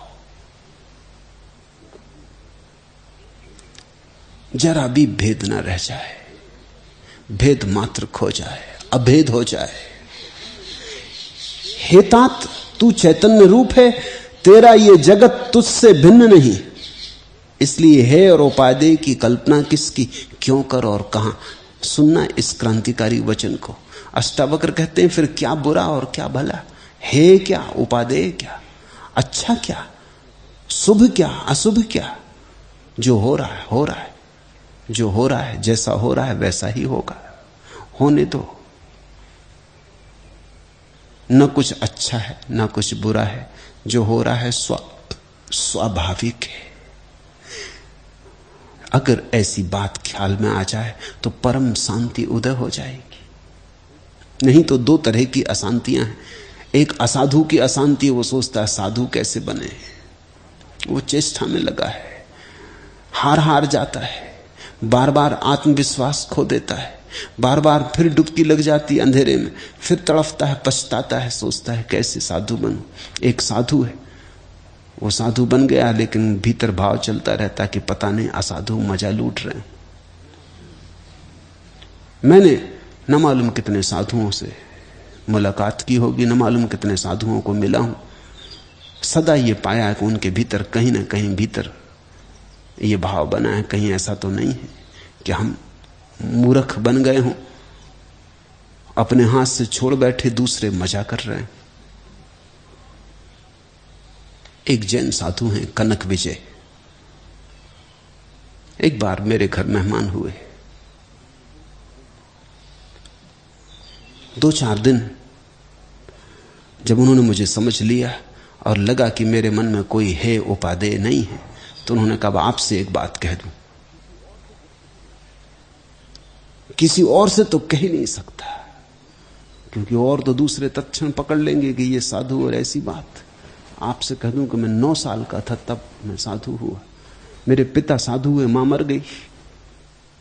अक्सर तो ऐसे साधु होते लोग।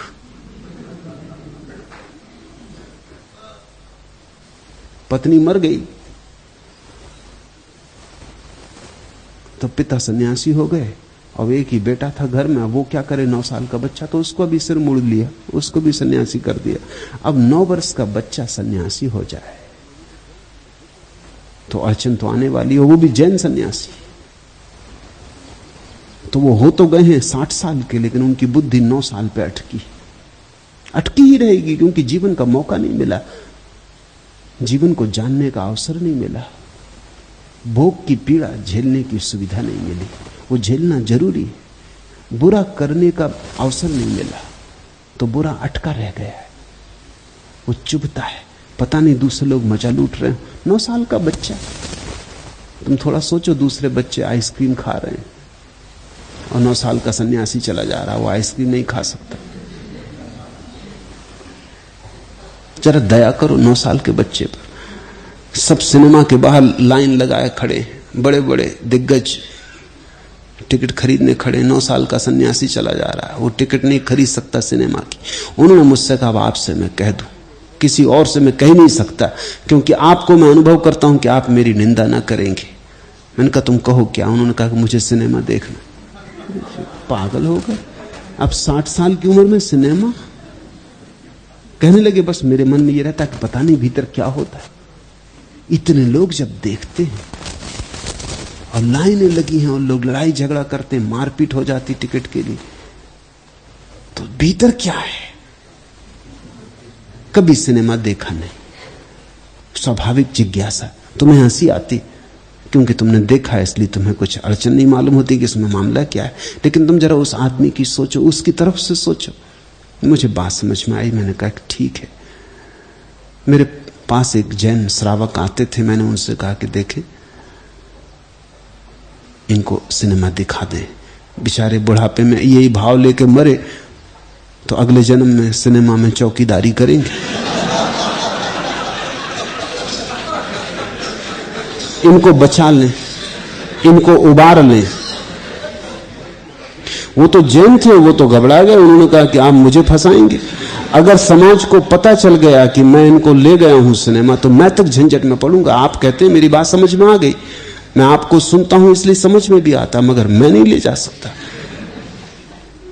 इनका कोई तो ले जाए, इनको किसी तरह तो इनको दिखा ही दो, इनको समझो। उन्होंने कहा मेरी समझ में आती। फिर मैंने कहा कुछ उपाय करो। उन्होंने कहा फिर एक ही कर सकते, तो जो कंटोनमेंट एरिया है वहां अंग्रेजी फिल्में चलती, वहां कोई जैन वगैरह रहते नहीं और जाते भी नहीं, वहां इनको दिखा सकता हूं, मगर अंग्रेजी इनकी समझ में नहीं आती। मैंने उनसे पूछा कि कनक विजय जी क्या विचार है? उन्होंने कहा कुछ भी हो, अंग्रेजी हो कि चीनी हो कि जापानी, मुझे दिखा दो। कनक विजय अभी जिंदा हैं, उनसे आप पूछ ले सकते। उनको ले गए, वो दिखा लाए, वो दिखा के आए, बहुत हल्के होके आए।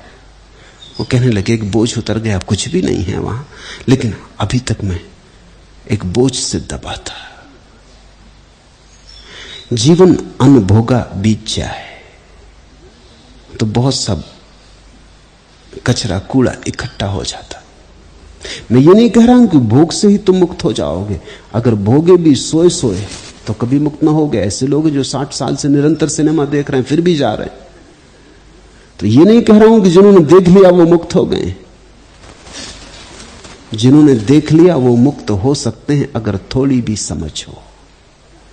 जिन्होंने नहीं देखा उनकी तो बड़ी अड़चन है। समझ भी हो तो भी मुक्त होना कठिन है, क्योंकि जो जाने ही नहीं उससे मुक्त कैसे हों, उससे उठें कैसे, उसका अतिक्रमण कैसे हो। अष्टावक्र कहते हैं ना कुछ बुरा है ना कुछ भला है, जो होता हो उसे हो जाने देना। इसके लिए बड़ी हिम्मत चाहिए, इसलिए अपूर्व साहस चाहिए। जो होता हो जाने देना, मत रोकना, मत जीवन की धारा के विपरीत लड़ना, बह जाना धारा में। जो होता हो जाने देना। क्या है खोने को यहां, क्या है पाने को यहां। और एक बार अगर तुम हिम्मत से साहस से बह गए और जागे रहे, देखते रहे जो हो रहा है, एक दिन तुम पाओगे कि तुम साक्षी हो गए। जो हो रहा है वो प्रकृति की लीला है, वो सब स्वभाव है। तरंगें उठ रही। हेतात तू चैतन्य रूप है, तेरा ये जगत तुझसे भिन्न नहीं। इसलिए हे और उपादेय की कल्पना किसकी क्यों कर और कहां। तुझ एक निर्मल अविनाशी शांत और चैतन्य रूप आकाश में कहां जन्म है, कहां कर्म है, कहां अहंकार है। सुनो इस वचन को।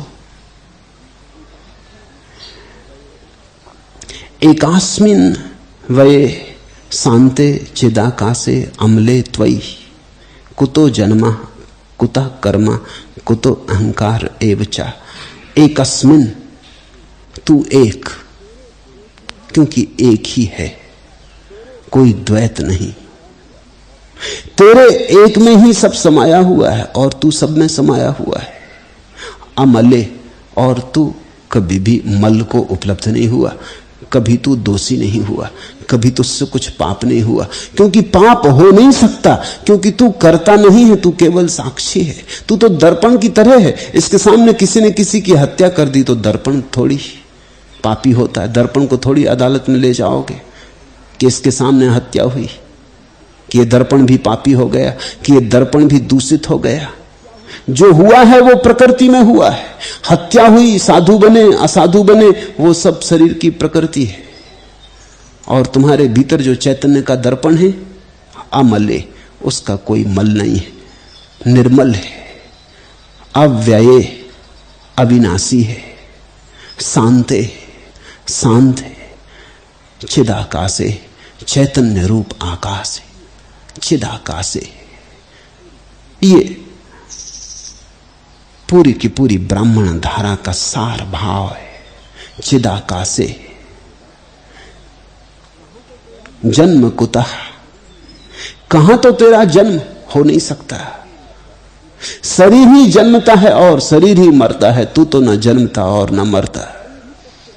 कर्म कुतः, और कर्म भी तुझसे नहीं हो सकता। तो कैसा अच्छा कर्म, कैसा बुरा कर्म, कैसा दुष्कर्म, कर्म तुझसे हो नहीं सकता। चाहे एव अहंकार कुतः, और अहंकार भी कैसा। मैं हूं ये भाव तभी हो सकता है जब तू हो। जब दो नहीं है तो कैसा अहंकार। तू एक निर्मल अविनाशी शांत चैतन्य रूप आकाश है। कहां जन्म, कहां कर्म, कहां अहंकार। ऐसा जानकर, ऐसा बोध को जगाकर, ऐसी श्रद्धा में डूबकर समाधि उपलब्ध होती। समाधि का अर्थ है समाधान। समाधि का अर्थ है गई समस्याएं, खुल गया रहस्य। समाधि का अर्थ है नहीं रहे प्रश्न, नहीं मिला उत्तर, खो गए प्रश्न, मिलन हो गया अस्तित्व से। क्योंकि उत्तर अगर मिले तो फिर नए प्रश्न खड़े हो जाएंगे, हर उत्तर से नए प्रश्नों के पत्ते लगते। समाधि का अर्थ उत्तर नहीं है कि मिल गया तुम्हें उत्तर। समाधि का इतना ही अर्थ है कि सब प्रश्न गिर गए, प्रश्नों के साथ स्वभावतः सब उत्तर भी गिर गए, तुम निर्विकार हुए, निर्विचार हुए, न कोई प्रश्न है न कोई उत्तर है। ऐसा जीवन है और ऐसे जीवन की सहज स्वीकृति है और साक्षी भाव है। जो हो रहा है बाहर होने दो, चुनो मत, निर्णय मत लो, बुरा भला विभाजन मत करो। जो हो रहा है तुम होने दो, तुम सिर्फ देखते रहो। ख्याल में आती बात, तुम सिर्फ देखते रहो। हमारी सारी शिक्षा इसके विपरीत है। हमारी सारी शिक्षा कहती है क्रोध हो तो दबाओ, रोको, क्रोध मत करो, क्रोध बुरा है। प्रेम हो तो प्रकट करो, बताओ प्रेम अच्छा है। हमारी सारी शिक्षा विकल्पों में चुनने की, चुनाव करने की। इसलिए मेरी देखे दुनिया में ब्राह्मण परंपरा की कोई बहुत गहरी छाप नहीं पड़ी, श्रमण परंपरा की गहरी छाप पड़ी। तुम चकित होगे, क्योंकि श्रमण परंपरा को मानने वाले बहुत लोग नहीं हैं और ब्राह्मण परंपरा को मानने वाले बहुत लोग हैं। ईसाई हैं, हिंदू हैं, मुसलमान हैं, बड़ी संख्या है।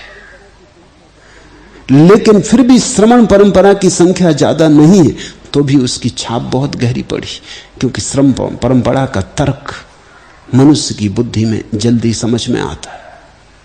भारत में जैनों की कोई संख्या नहीं, लेकिन फिर भी तुम चकित होगे कि जैनों का संस्कार भारत पर जितना गहरा है उतना हिंदुओं का नहीं। महात्मा गांधी बात गीता की करते हैं, लेकिन व्याख्या पूरी जैन की। बात गीता की है लेकिन व्याख्या पूरे जैन की है, बात गीता की नहीं है। महात्मा गांधी 90% जैन, 10% हिंदू होंगे। कुछ आश्चर्य की बात है, क्यों ऐसा हुआ है? इसके पीछे कारण साफ है। जैन परंपरा या श्रमण परंपरा का तर्क बहुत स्पष्ट है, गणित बहुत साफ है, और यह जगत गणित का है और तर्क का है। और यहां बात समझ में आती, सभी को समझ में आती, राजनीतिक को भी समझ में आती, धर्मगुरु को भी समझ में आती, पुरोहित पंडित को भी समझ में आती कि बुरा छोड़ो अच्छा करो। फिर भी बुरा छोड़ो अच्छा करो ये समझाते समझाते हजारों सदियां बीत गई, बुरा हो रहा है और अच्छा नहीं हो रहा है। ये बड़ी हैरानी की बात है। कोई धारणा इस बुरी तरह पराजित नहीं होती, लेकिन फिर भी हावी रहती, बुरी तरह हार गई। तुम अपने जीवन में देखो, तुमने लाख उपाय किए कि बुरा छोड़ें और अच्छा करें, फिर भी करते तुम बुरा हो। संत अगस्तीन ने कहा है कि हे प्रभु, जो मुझे करना चाहिए वो मैं कर नहीं पाता, और जो मुझे नहीं करना चाहिए वही मैं करता हूं। और मैं जानता हूं भली भांति कि क्या नहीं करना चाहिए, फिर भी वही करता हूं। ऐसा भी नहीं कि मुझे पता नहीं, मुझे सब मालूम है कि ठीक क्या है, वही नहीं होता, और जो ठीक नहीं है वही होता है। हजारों साल के इस शिक्षण के बावजूद भी आदमी वैसा का वैसा है। थोड़ा सोचो, शायद अष्टावक्र के वचन में कोई मूल्य हो। अष्टावक्र कहते हैं क्रांति घटित होती है अच्छे बुरे में चुनाव करके नहीं, अच्छे बुरे दोनों के साक्षी हो जाने से। तुम क्रोध आए तो क्रोध के साक्षी हो जाओ। एक प्रयोग करके देख लो, एक साल भर के लिए हिम्मत करके देख लो, श्रद्धा करके देख लो। एक साल भर के लिए क्रोध आए साक्षी हो जाओ, रोको मत, दबाओ मत, होने दो। और चोरी हो तो चोरी होने दो, और साधुता हो तो साधुता होने दो, जो हो होने दो, और जो परिणाम हो वे होने दो, और तुम शांत भाव से सब स्वीकार किए चले जाओ। साल भर में ही जैसे एक झरोखा खुल जाएगा। तुम अचानक पाओगे बुरा होना अपने आप धीरे धीरे क्षीण हो गया और भला होना अपने आप स्थिर हो गया। जैसे जैसे तुम साक्षी हो जाते हो वैसे वैसे बुरा अपने आप विदा हो जाता है, क्योंकि बुरा होने के लिए साक्षी की मौजूदगी बाधा है, भला होने के लिए साक्षी की मौजूदगी खाद है, पोषण है। तो ये मैं तुमसे आखिरी विरोधाभास कहूं, तुम अच्छा करना चाहते हो, नहीं हो पाता। तुम बुरे से छूटना चाहते हो, नहीं छूट पाते, क्योंकि तुम्हारी धारणा यह है कि तुम करता हो, वहीं धारणा में भूल हो रही है। साक्षी की धारणा कहती है ना तो तुम छोड़ो ना तुम पकड़ो, तुम सिर्फ जागे हुए देखते रहो। और एक अद्भुत अनुभव आता है कि जागते जागते बुरा छूटने लगता है और भला होने लगता है। मेरी तो परिभाषा यही है, साक्षी भाव से जो हो वही शुभ, और साक्षी भाव में जो न हो वही अशुभ। ऐसा ही समझो कि अगर तुम मुझसे पूछो कि अंधेरा क्या है, तो मैं कहूंगा दिया जलाने पे जो ना बचे वो अंधेरा, और दिया न जलाने पे जो बचे वो अंधेरा। दिया के जलते ही अंधेरा खो जाता है, कर्ता के मिटते ही बुरापन अपने आप खो जाता है। तुम्हारे हटाए ना हटेगा, तुम्हारे हटाने में तो मौलिक भूल मौजूद बनी। आकाशवत हो जाओ।